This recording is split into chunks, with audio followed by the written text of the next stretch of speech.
Greetings, health champions. How are you doing today?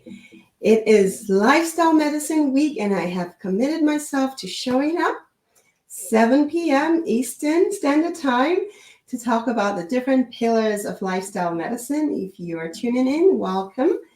Please communicate with me. Let me know if you are here watching replay or watching live. I would like for this to be interactive. We're getting healthier together, stronger together. So if you don't know me, I'm Dr. Babs. I am your wellness specialist. I love to empower my community, just empower us all to live at our finest. And that means that we nourish our spirits, our souls, our bodies, using the principles of lifestyle medicine so we can flourish as a whole, vibrant, and health champion. All right, so let's get started. Our topic today is lifestyle medicine, nourishing nutrition. That's the first pillar we're going to dive into. We are going to discuss what nourishing nutrition looks like. How can we expose and avoid the traps of the food industry? You all know the food industry can be very tricky. So we're going to talk about that. All right, so let's get started with the first, nourishing nutrition. What does that mean? Okay, it means that two basic things. It has to be whole and it has to be balanced. All right, so in case you're wondering, Dr. Babs, what does it mean for a food to be whole? No problem, I'll tell you.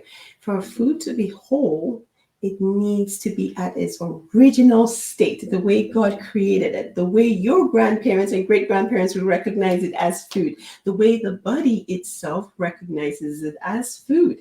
So that means not packaged, not in a box, not manipulated. So an example is orange instead of orange juice, apple instead of apple pie, right? So that is what it means to be whole. When it's whole, the nutrients are intact and hasn't been stripped of its necessary nutrients. So let me share, just so that you see what I'm talking about. I'll put some pictures to what I'm trying to refer to. I always like to share some pictures. So yes, let me show you one that will be very, very relevant. All right, so this one, yes, well, it pulls up right here. Okay, so you see this. This is a whole grain. All right, so whole grain, it means that you have the 3 layers in there. So you have the barn, which has the fiber. We are not eating enough fiber because we're not eating whole foods. Fiber recommendation for females is about 25 grams for females and about 38 for male. But because we're not eating, if you have 100 people somewhere, only 3% of them have the required amount of fiber. If you eat whole food, you will definitely meet the fiber requirement. The endosperm is the internal part. That's the one that we tend to eat most of because that's the only part that is left. Okay, and then the gram is where you have the healthy fats, the B vitamins, the antioxidants that help our body, fight all the diseases. This is what a whole grain looks like.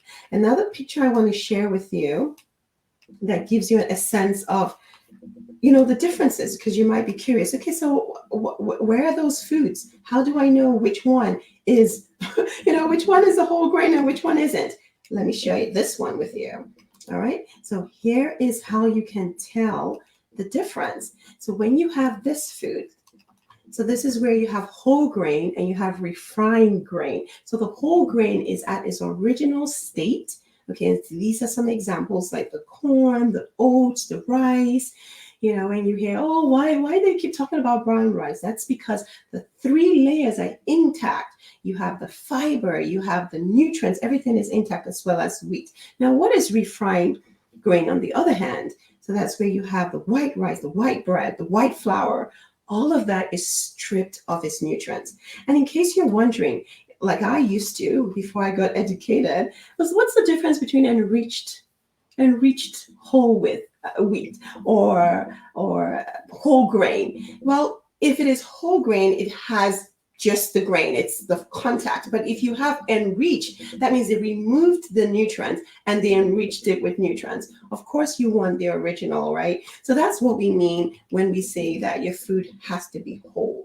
All right, so not packaged. When foods are packaged, Unfortunately, they add a lot of chemicals in there to keep it staying on the shelf for as long as they can, and that's just for additional profit. Not good for your body because your body doesn't recognize it as food. It has lots of salt and oil and unhealthy calories. So we definitely need to work harder every day to make sure that our food is whole. Balanced is another one. Now, what do I mean by balanced? Balance means that every nutrient is required on your plate. Every nutrient, micronutrients, so we're talking about carbohydrate, protein, and healthy fats. Okay, and then we talk about the micro, which is the minerals and the vitamins. Okay, so every time you eat, we're not going to demonize fats or carbs or protein. They all serve a place in your plate. And let me share this with you so that you see what I mean by everything has a place in your plate. All right, so you want to know, well, what do you mean by that? How can I tell which one stays in my plate? How do I know? Well, let me share this with you. You want to know exactly what they all play in your diet. So carbohydrates, it's not a demon. It provides you energy. It fuels your body. It helps your muscle, helps you to exercise. It does trigger insulin, and insulin is a good hormone because all it does is that it takes away the sugar into the bloodstream where it's needed by the cells. Fat, I know there's been a lot of story about fat making you fat. When you eat the healthy fats, which is needed for our body, you actually thrive. The reason why I say that is because fats actually help in producing hormones, essential hormones that we need. It helps to support our metabolism, brain function, body composition, as long as we're eating the healthy fat. Protein is also needed in our plate. All right, so protein is responsible for building muscle, lean muscle. It helps to heal. So there's a lot of benefits with all the nutrients. Again, the question is, how much of it do you have in your plate? That's where we talk about having a balanced plate. We recommend half of your plate should be your veggies. All right, so veggies carries all the nutrients, all the minerals. When you split the plate to the other half, you need to just have a fist of your carbohydrates, which is your whole grains, right? We don't want carbohydrates that is packaged carbs, things that have all the nutrients stripped out, and then your protein. Your protein, with lifestyle medicine, we primarily focus on plant-based, plant-forward. Again, plant protein could be animal or plant protein. We have tons of plant protein. I know we're more familiar with the animal, but this is why we have this emphasis during this week that we can make that transition. Of course, start where you are. If it's just replacing one meal, one animal protein with a plant protein, you will still get as much as you need within that frame. All right, so that's what we talk about. Now, let me share a picture of what a balanced plate looks like. I'm sure you want to take a look and see what exactly do I mean by a balanced plate. So here is a picture that gives you an idea of a balanced plate. This is a typical one that I've seen.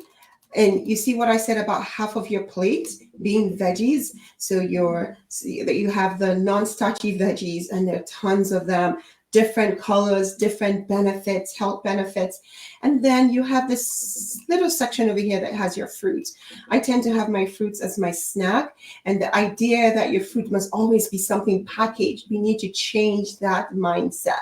Because when foods are packaged, again, remember, high salt, high sugar, unhealthy oils, and tons of additives that messes with our brain, that makes us crave it more and more.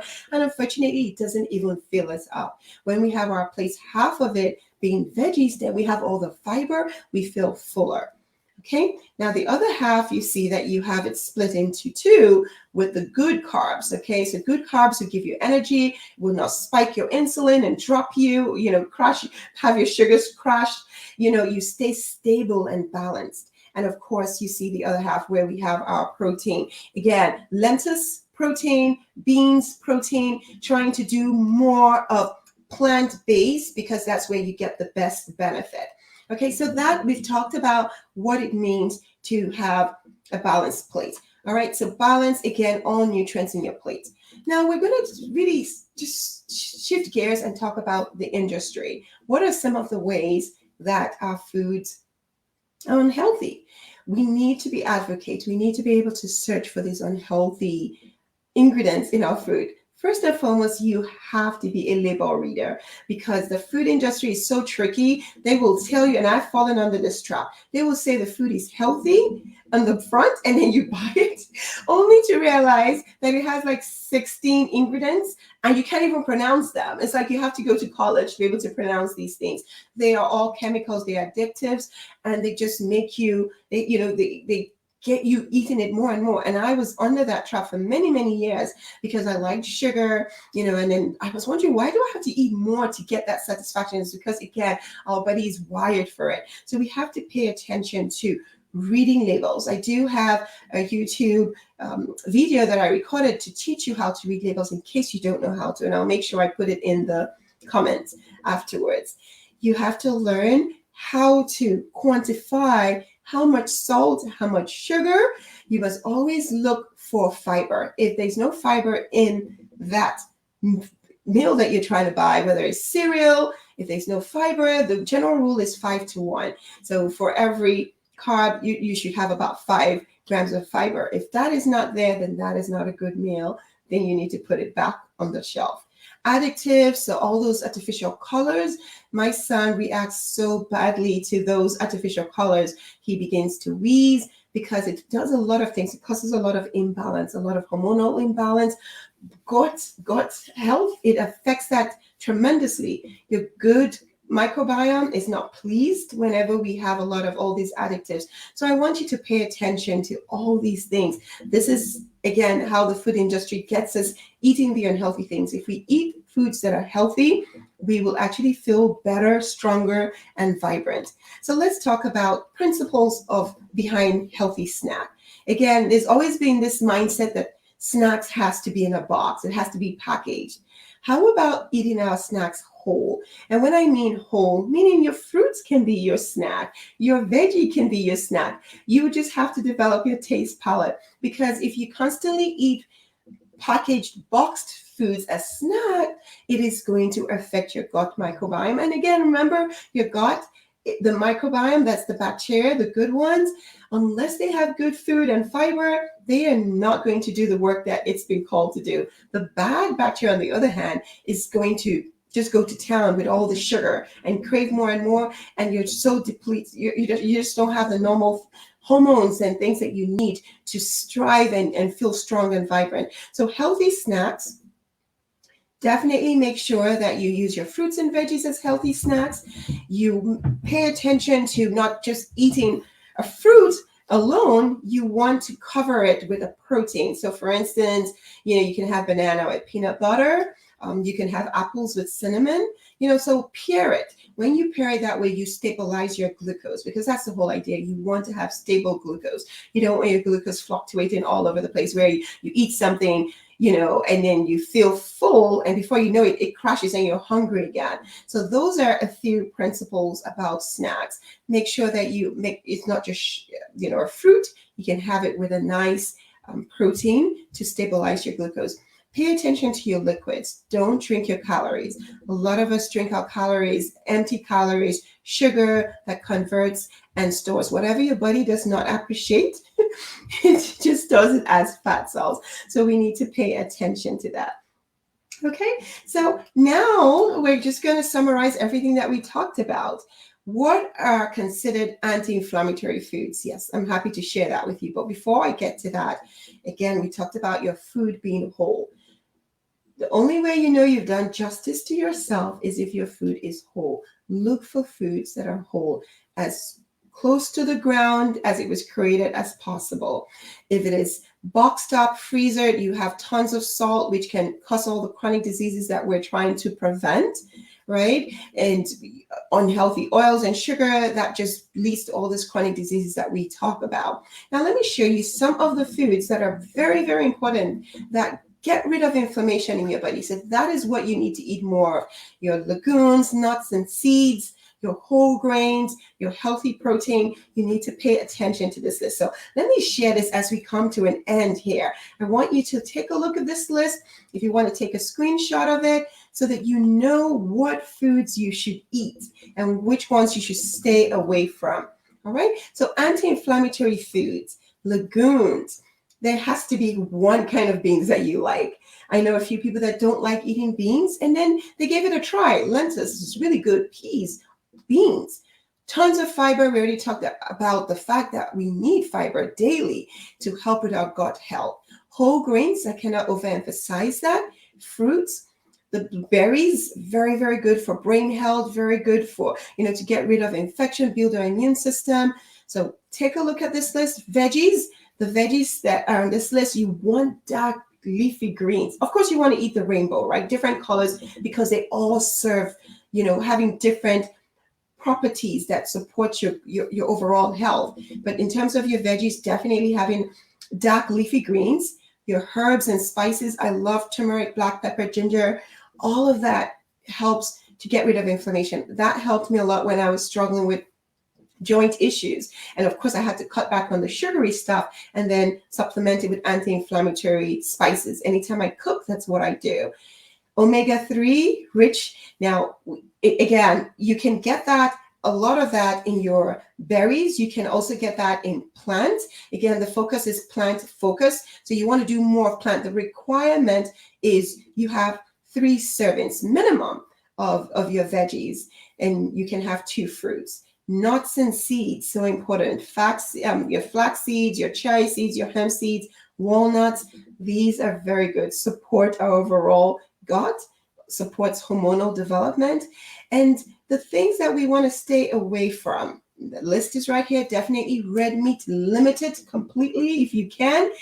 Red meat has been associated with cancer, just the processing, and unfortunately, we can't even tell what is in our meats these days. Dairy product as well, we want to cut back on those because it has tons of sugar.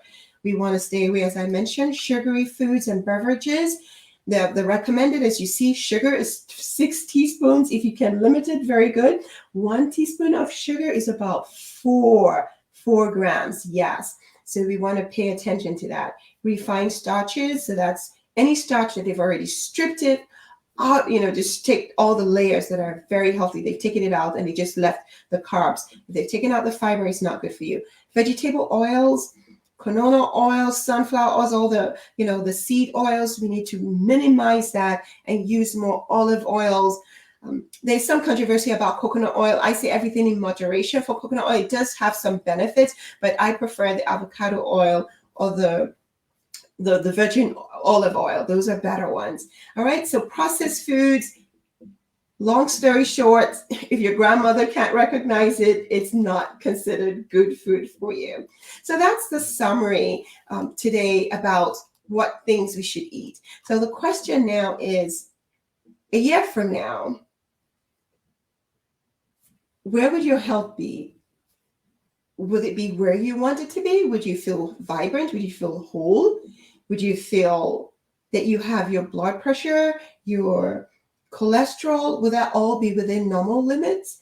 Because if they're not, then it's going back to the foundation, which is food, what we put in our mouth. They say we are what we eat. So I want you to take a moment and think about this. And my call to action today is, what steps would you take in terms of your food, making it nourishing, making sure that you're empowered and you're not tricked by the food industry. You're not subjecting yourself to the vicious cycle of sugar all the time.